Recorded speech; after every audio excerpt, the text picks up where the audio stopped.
How is it going? How is COVID treating you? We're hearing stories about COVID. We have survived COVID. We're still surviving it, and we're working hard to do everything we can to not be caught up, in the whole sphere of the pandemic. But we're doing okay. Good, good, good. So yeah, we're going to do your interview as we said. So please, could you let us know a little bit about yourself? Okay, my name is Emmanuel Sofa. I'm a husband, father to two kids. I'm an air traffic controller at the Nigerian Airspace Management Agency. I'm also an environmentalist, an environmental advocate, and the executive director of an organization called Stand Out for Environment Restoration Initiative, aka Super Initiative. And besides that, I'm also a student. I'm studying for a master's degree in air safety management, at the City University of London, and I'm also a futurist. So that means I'm involved with futuristic things like drones and all. I have a company called Offing Drones, and we're hoping to be the key bridge between operators and the authorities or regulators. So that's it. We're doing a couple here and there. But that's me in the wrap. Lovely, lovely. Yeah, if I ask you, so what are your biggest strengths? What's your big strength? Okay, my biggest strength. Haven't thought about it deeply, but I think one of the things I am wholly, I'll say as a strength is my ability to want to encourage people, encourage myself. I try to stay very positive, and I try to spread positivity as much as I can. Where people say it can be done, I try to find a reason to see why it can be done. So I think I would say my strength is encouraging people. Good, good. So what will you say is your weakness? Biggest weakness? Yes. Okay. I have a lot of it, but I'll just say one. Yes, because I'm human. One is I push. I try to push beyond my limits, and sometimes it's not just about me. Sometimes you see people and their potentials, and you want to encourage them. You want to get them to see some of the things that you see, and sometimes they need time to get to where you are trying to create in their mind. And I think for me, sometimes I get a bit pushy, like don't you see the big picture and all of that. So I would think knowing when to stop is. I'm with you. Yeah, I'm with you. Yeah, so that's pretty much my weakness. Not knowing when to stop and trying to push people to find something that I probably pictured for them. So yeah, it's a challenge for me. That's good. So, what's your take on you being an environmentalist? So, where have you? What's your idea of where it should be, or how do you see the society you live in? Okay, as an environmentalist, we all are environmentalists because the world is a large environment. I mean, from everywhere, the air, land, sea, everywhere, we as human beings are part of the environment. And being an adherent supporter or an advocate for the environment, I think it's key to understand that we need to do something a little more than just pay lip service, which is basically one of the challenges. And that is how Super Initiative was built. We started, or I conceived the idea because I saw the ills, the decadence in the environment. I used to complain a lot. I used to be one of those people that would talk about the government and all of that. And about 13, 14 years ago, I just told myself that this has to stop. If there's an issue and I need a change, I need to be the change I want to see. So in initiating the change, I have to make one move, and that move was starting a research on what the issues were, and then it went from there to what more I have to offer. And I thought, okay, I can't do this alone. How do I get a coalition? How do I get some partnership and collaboration? So I started talking to a few of my friends, and then we came up with a little idea of, let's go up to the street, talk to people, be a little practical and maybe clean up the streets, and then also be charitable and buy maybe basket and distribute so they can listen to us. And so that was how we started in Port Harcourt in 2010, and that spiraled, into the organization that we are now. We are funded by two big organizations around the world, and we started from 11 volunteers just having fun on the streets trying to create awareness, to now we're doing big projects and we're having international partners and bringing people into the country to come see how we can help. So that's the journey. And I think one of the issues we have as a people is our attitude. We feel it's someone else's responsibility to bring about the change. We want to stay and be beneficiaries of this change, but we don't want to contribute anything. So the government cannot guarantee you everything. If you like, you can say all you want to say all year round. If you don't make an intentional action, take an intentional move to change things, maybe things will remain the way they are, and you will still sit back there and complain.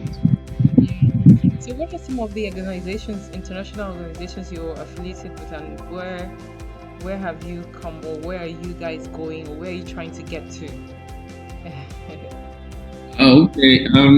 So I would say I am one of the organizations because when I say I personally, I funded my organization for 8 years, Stand Up Environment Restoration Initiative. When it was conceived, we pushed, and I was funding it for 8 years because I strongly believe in the strength of Nigeria. I believe in what you are doing, what I'm doing.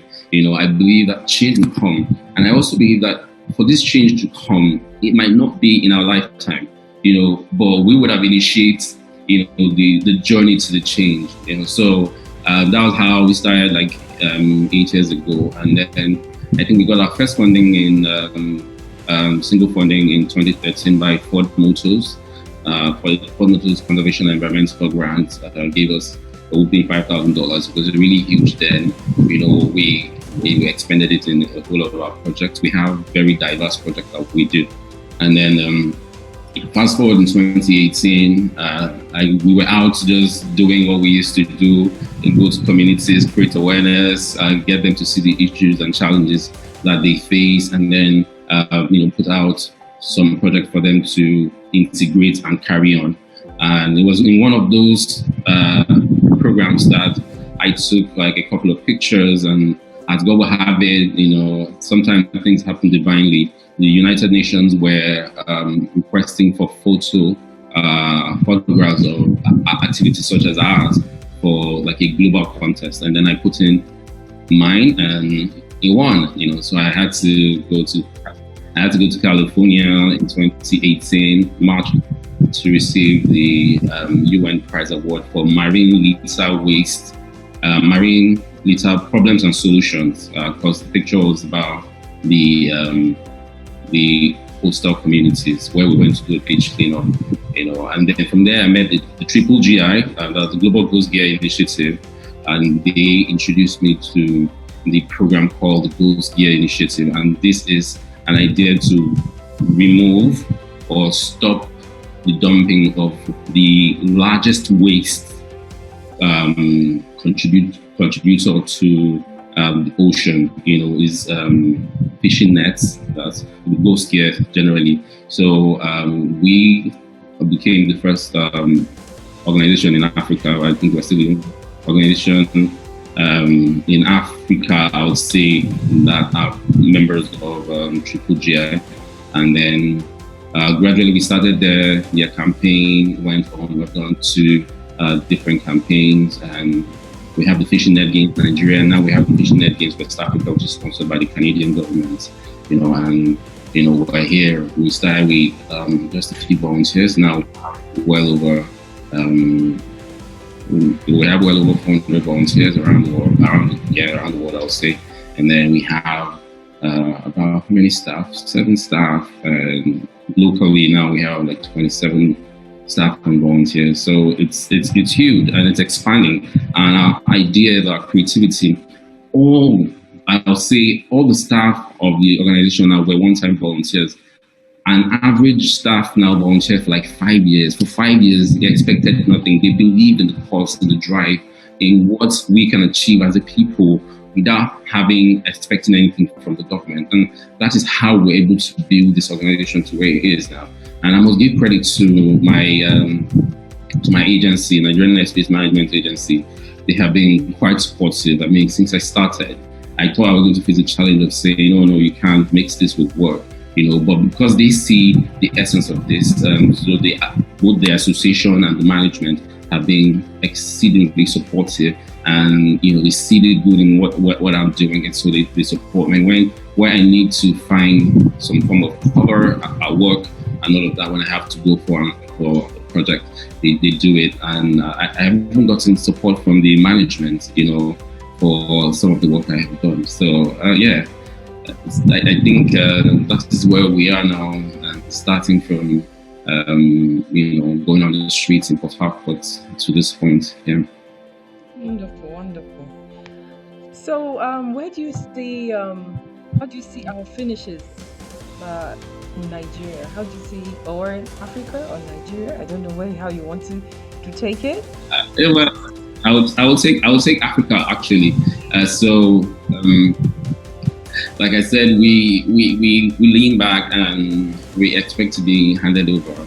Sometimes, a lot of times, when people talk, they make comparison with the United States, with Europe, and they're like, "Oh, look at them, look at us," So, if we know the history of the black man and slavery and where we have come from, and the advantages of us being fed a whole lot of ideas that are not natural to us, and now we try to find ourselves, pick up, and then get to know ourselves for who we are. We would understand that whether or not the world now is a global community, and as a global community, what we need to do is whatever happens in Asia or Europe or Canada can be found and seen on the internet.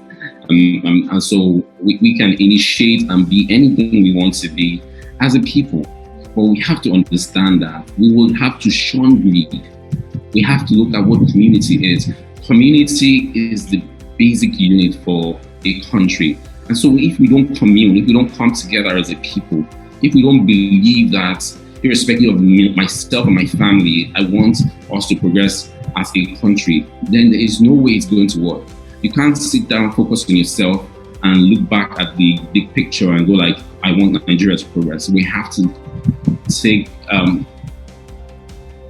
very, very conscientious steps to helping the next man grow, to helping the country grow. We have to think nationhood. We have to think about Pan-Africanism.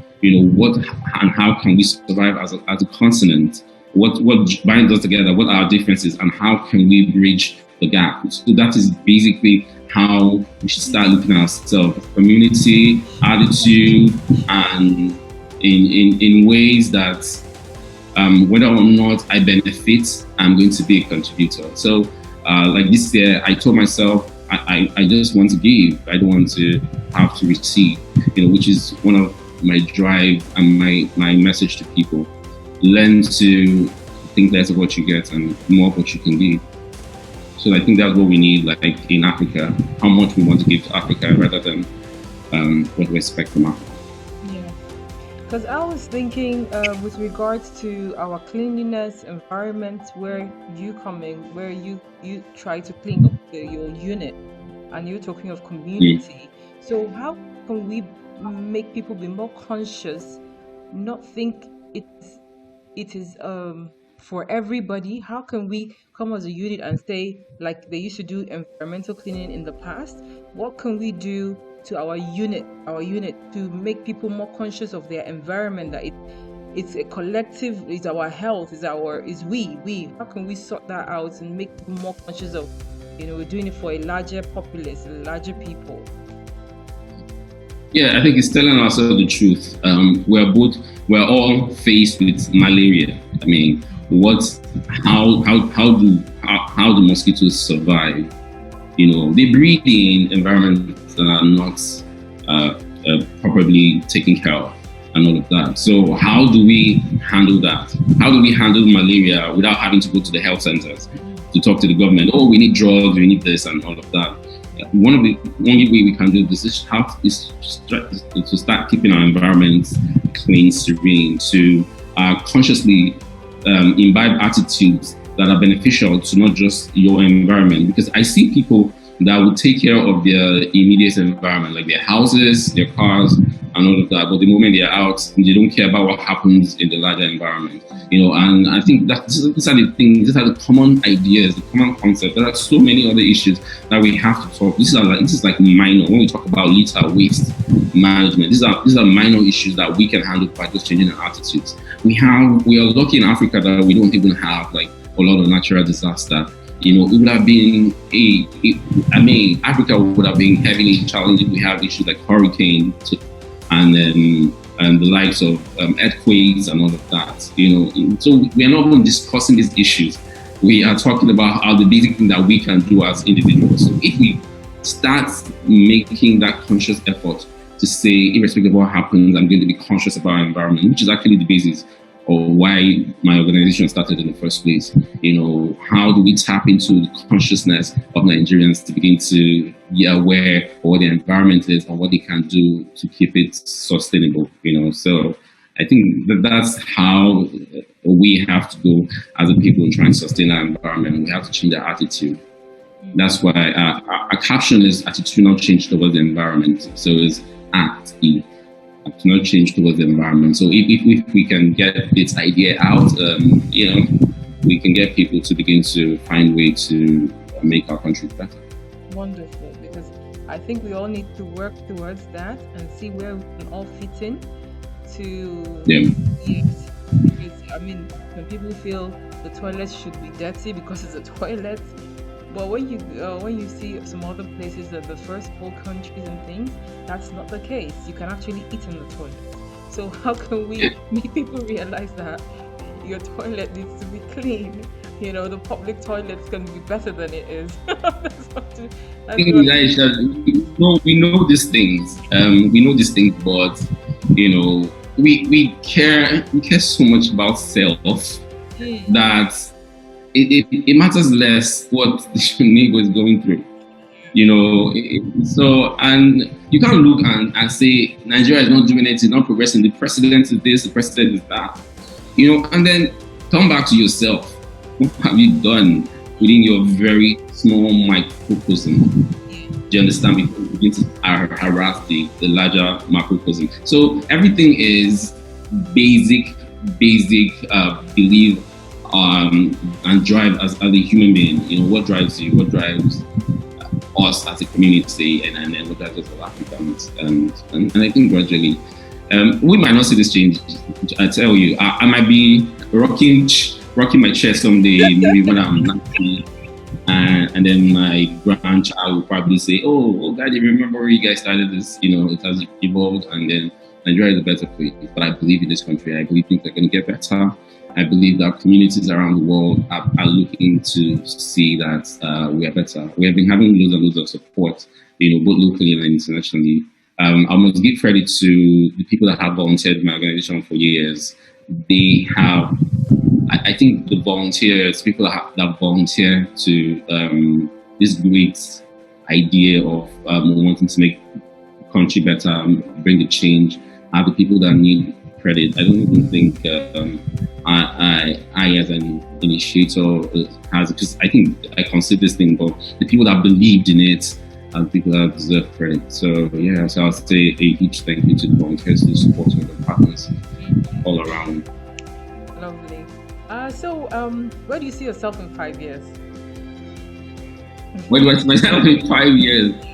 Well, I think I'm already living in 5 years because, like I told you, I'm futuristic. So most of the things that I perceive that I conceive are things I want to see as a change in the later future. And I want to, as an individual, add value. Spark the brains that will start bringing about change. I want a replica effect a ripple effect on whatever drop I put in the ocean. So gradually, information is power. It begins to spread. People begin to tap into their ideas, and before you know it, I just want to sit back and go like, oh, so some of these ideas that came up with eventually, people tapped into it. People are beginning to find and feel good of what you're doing. So in 5 years, nothing serious. Just maybe retirement. I just watch it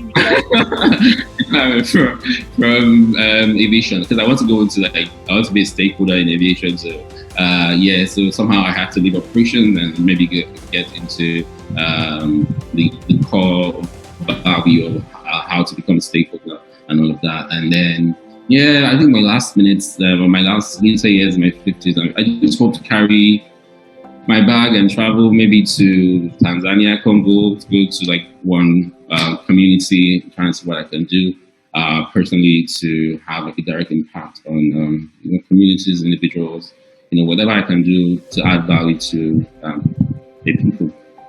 Good, lovely. So, what book made an impact to you? Do you read?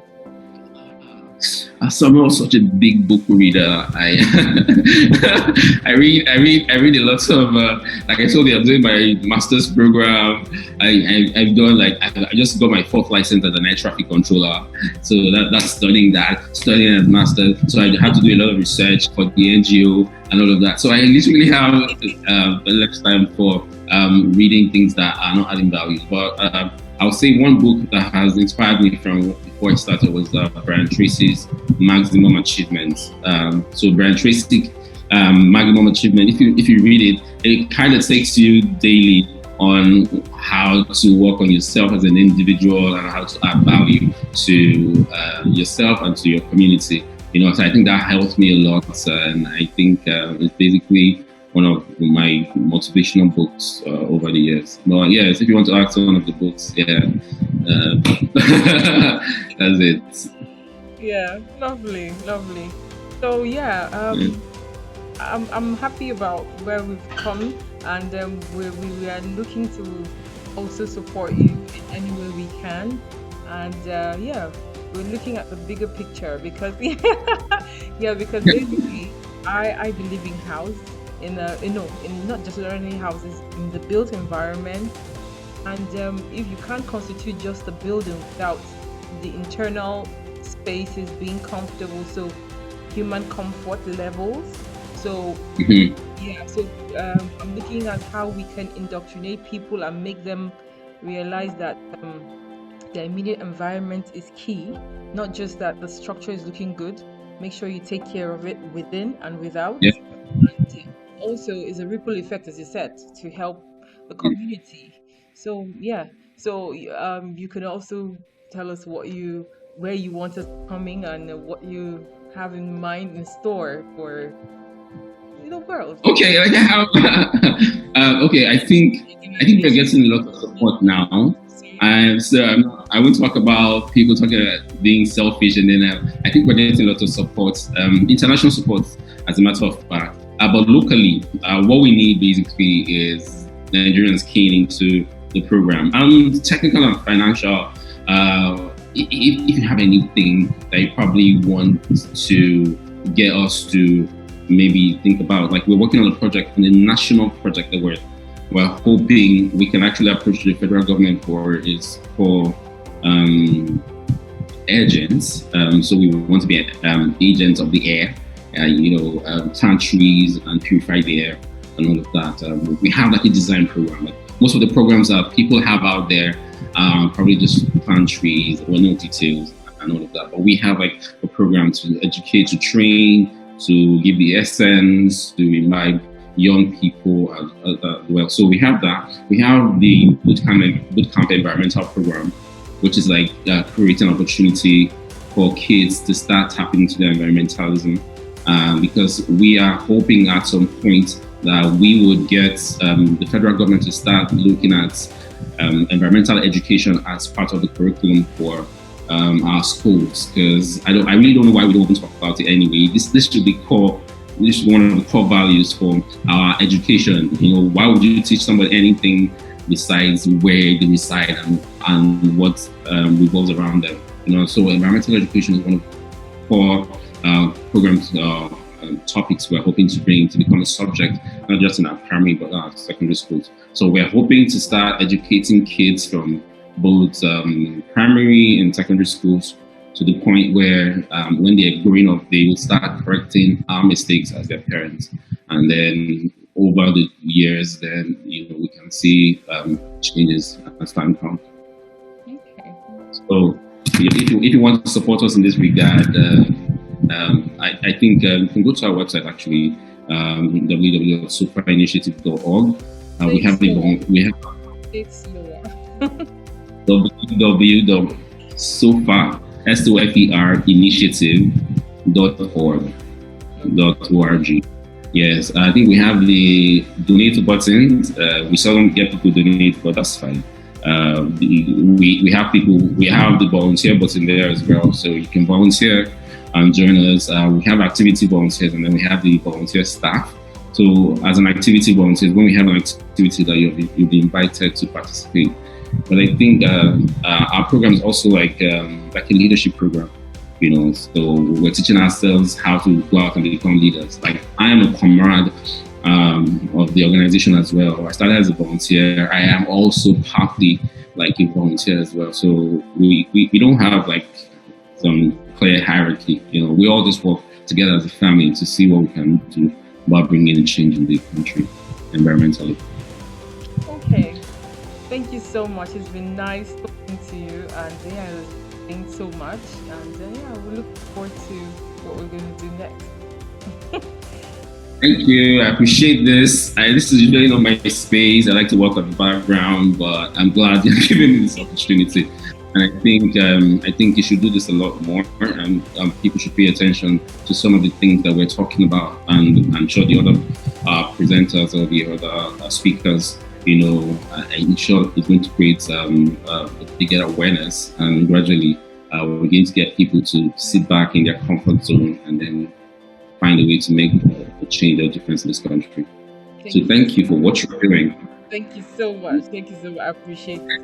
Thank you so much. Have a lovely day. Bye bye.